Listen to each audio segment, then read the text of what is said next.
live video for you guys. Want to talk about ish. So today I want to talk about something totally different, unlike the hair washes and retwists and product stuff. Today I'm pretty much talking about just trying to keep it real in this lock community, in this lock journey, on this lock channel, because I feel like everybody doesn't really keep it real.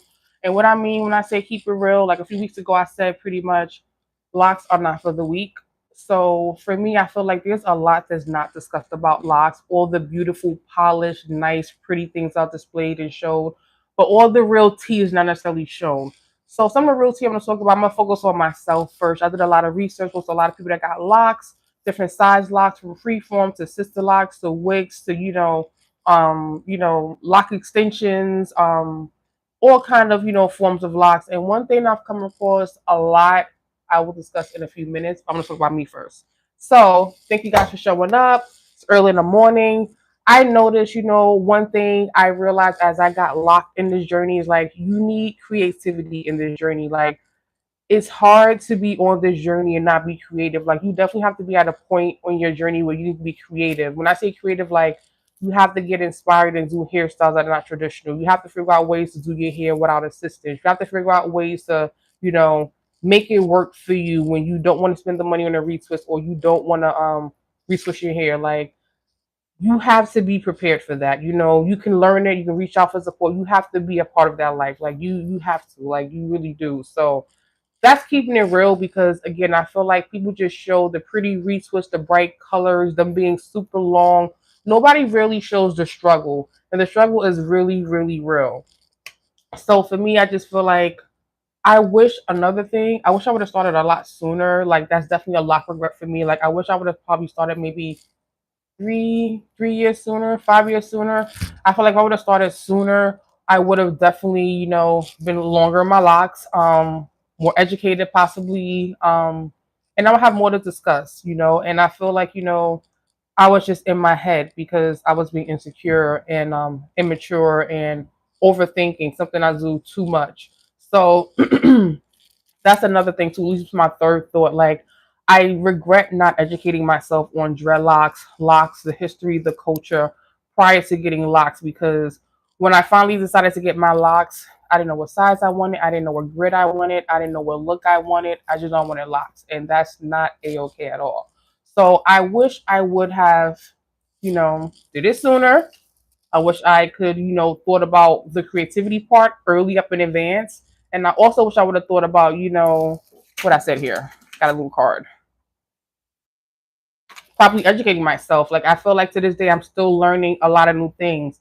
Like my partner was playing a video game and the video game is called Assassin's Creed and it takes place long, long, long time ago, like the 1500s.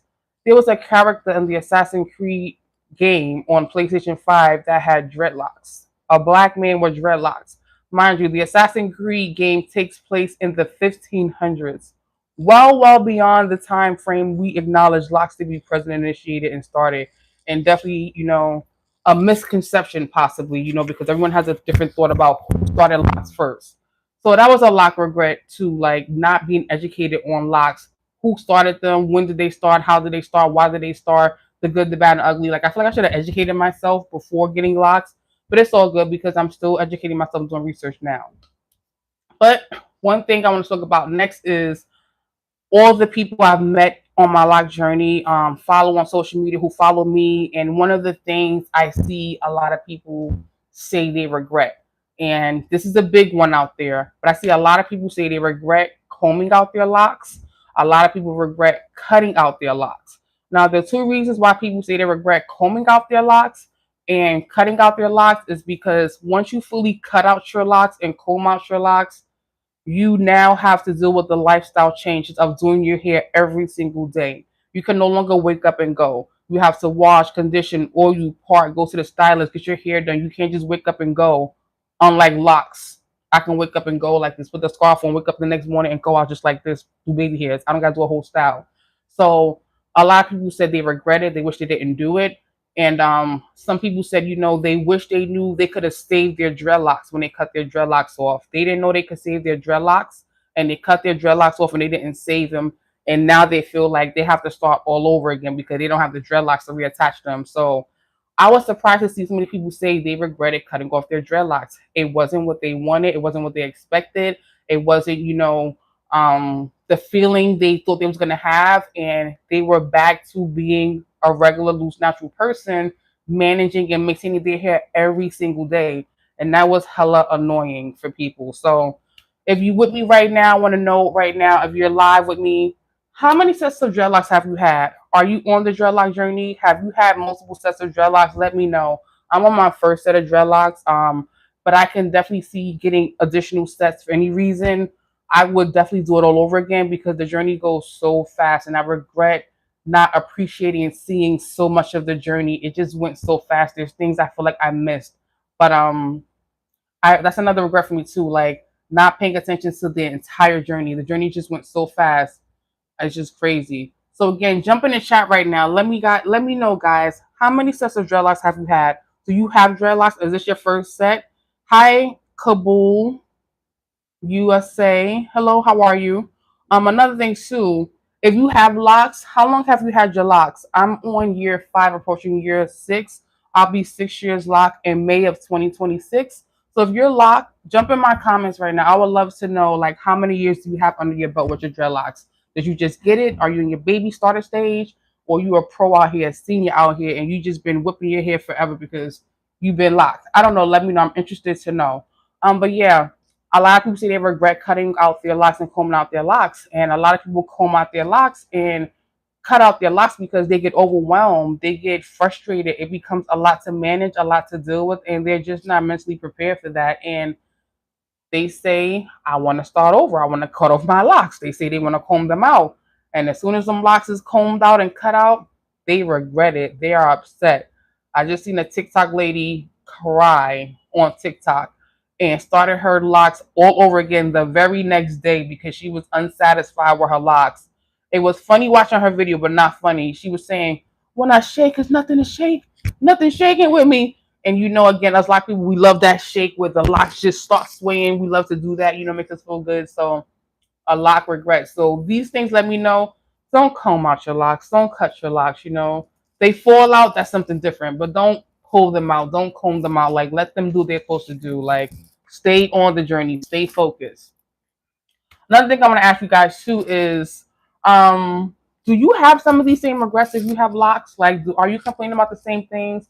Are you complaining about, the creativity? Are you complaining about it being overwhelming? Are you complaining about your locks being too much? Are you complaining about those things? Definitely let me know. I'd be interested in knowing. And do you feel like you should have started your lock journey sooner?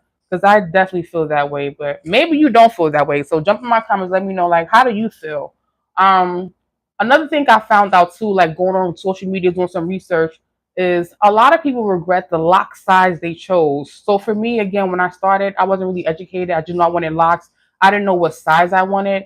So my loctician was nice enough to break down the science to me to tell me the benefits of starting at small, medium, or large, and not just jumping super big. And why you can't just jump super big. So I see a lot of people who have micro locks or small locks, and they wish they didn't do it. So I'm like, I think sister locks look really nice. The micro locks look really nice. I was curious of why people, didn't, like the size they chose. And a lot of people pretty much said when it came to micro locks, they felt like they were too tiny. The retwist style took too long to do. And they said it was the hair was popping really easily, without them knowing. And they was pretty much saying that it didn't look the way they wanted it to look. So they were concerned about the appearance. They said the locks were popping faster, and the retwist took too long. So I can understand that because my retwist, you see my hair. My retwist takes about 2 hours sometimes now, depending. So I can imagine having the sister locks, which really looks like the length and width of a spaghetti noodle. It's tinier than a fettuccine noodle. If you ever seen a thin angel hair noodle, micro sister locks are really tiny like that. So I can understand like that being a really lengthy, long process to get through and probably being a lot to do with. So I get that. That makes sense. Like I would probably want to combine my locks if it was me and make them thicker so I don't have to worry about them popping as much or my reach was taking 8 hours or 6 hours because who wants to sit that long? And imagine how much it costs when you're using them in a salon. It's a lot of money. So another thing I want to talk about that's not talked about in the lock community, as far as keeping it real on the lock journey. A lot of people do not know what they're doing, but they're pretending to be stylists. They're pretending to be, locticians. They're pretending to be professional, and they're doing styles that they don't know how to train and manage, and people are wasting a lot of money. So I noticed there are people on social media, people in their home now doing home hair from home and traveling on the road to do hair. And some people are licensed and they got their certificates and they know what they're doing. They've been in it for years before they got their license. So the license just the extra topping on the cake, icing on the cake for them. But honestly speaking, I'm seeing now more and more that people are winging it and calling themselves locticians. People are winging it, calling themselves stylists. And this is the truth that needs to be exposed, because you need to do your research. You need to know where you're going, who's doing your hair, how long they've been in business, can they do hair, do they got followers, do they got videos and photos to show what they can do? Because people are lying. People are out here lying to get your money, and they don't know how to do the hair. And the hair, as a result, is unraveling immediately. The hair is literally, having too much in it. There's additional fake hair and human hair inside, and you know hair attachments to get your lock started. If you're in the beginning of your lock journey, there should be no attachments or additional extensions going on your locks for your starter locks. At no point in your lock journey, unless you have cancer or alopecia, or you have some kind of ailment or illness where you have thin hair or balding, or your scalp is pretty, exposed and defined, that you should be adding additional hair on top of your locks if you're starting your locks. Now, if you have locks and you're not starting them and you've been in there years and you have some thin spots, that's cool to have some hair added at some point, to make the lock look fuller and healthy and undamaged and unrecognizable to anyone else around you. But if you're starting out, your lock shouldn't have additional locks inside them. Your lock shouldn't have, fake hair or real hair, crocheted into it. I personally don't think that's how it should be done.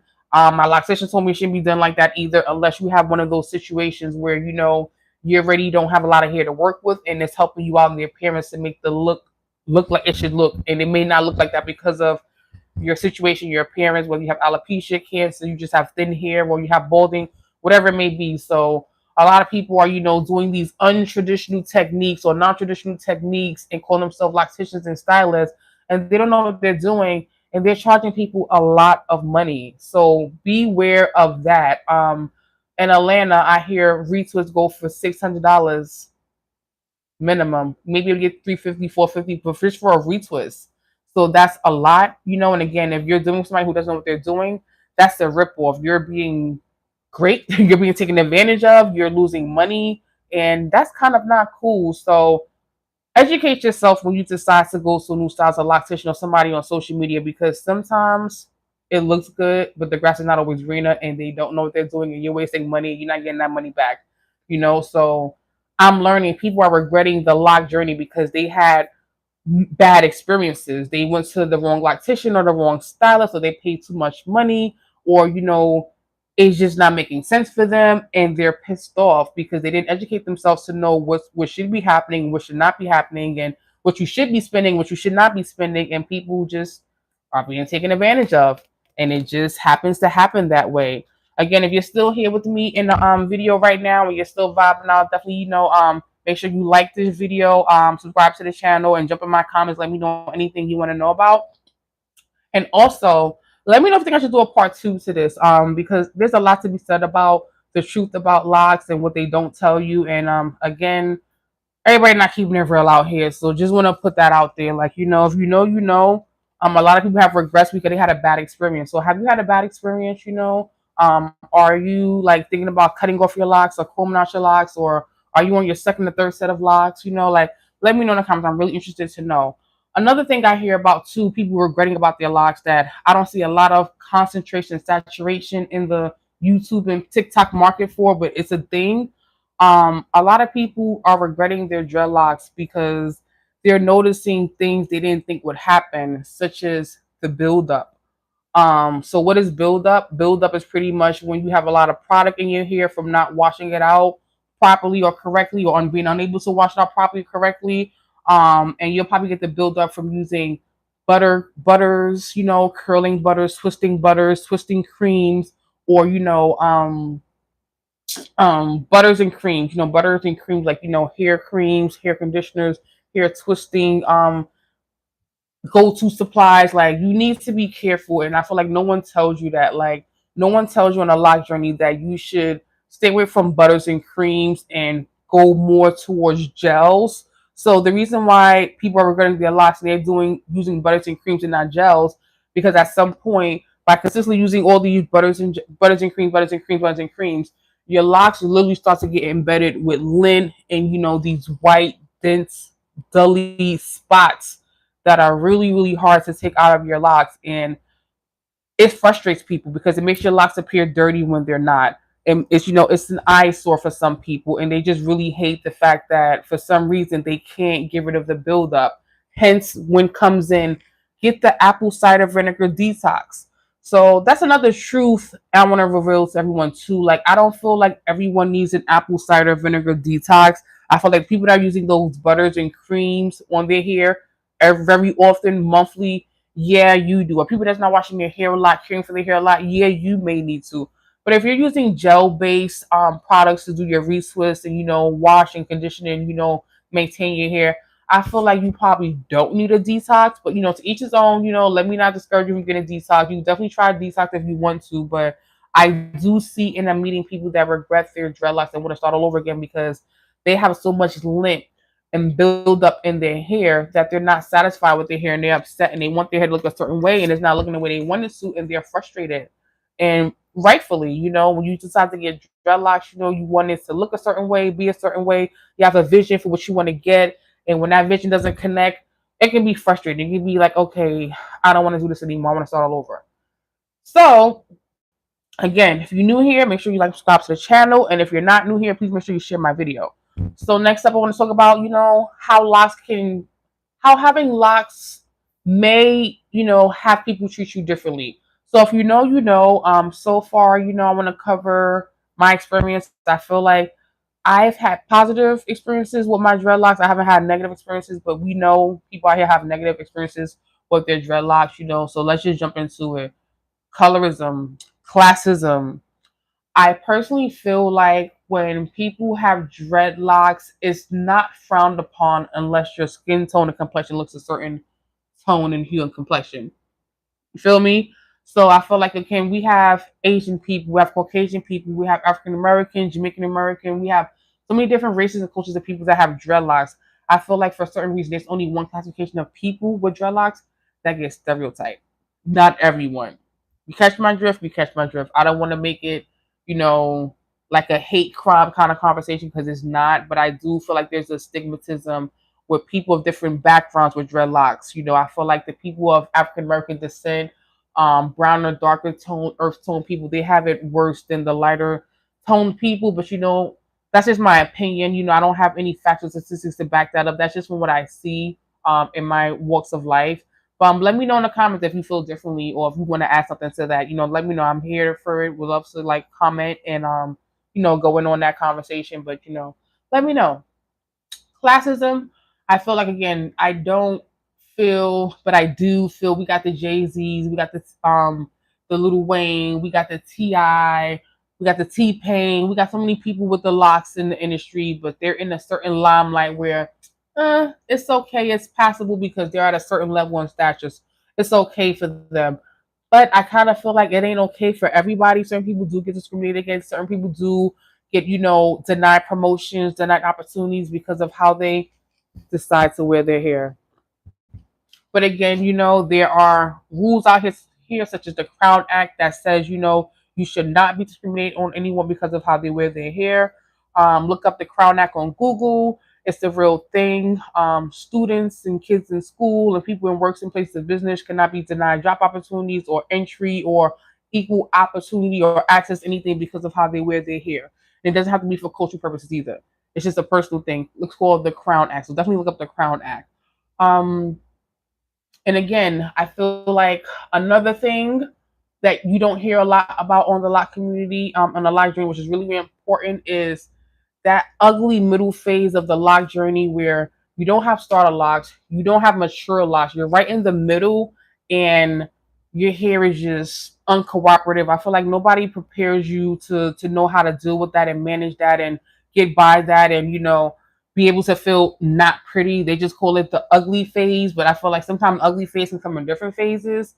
And you know, I don't know, like I feel like there's some things that are discussed, some things that are not discussed, but I feel like I see a lot of people talking about the pros of locks, how pretty, who does their hair, all these styles, all these colors, their whole look and their fit. But no one talks about the things that need to be discussed, like again, if you're going through colorism or classism at work, if you're being frowned upon or denied opportunities for promotions or job opportunities and things like that, or if you use the wrong butters and creams and gels, how a product can be in your hair. Like no one talks about all those things. They just talk about the ooh la la, the ooh la la.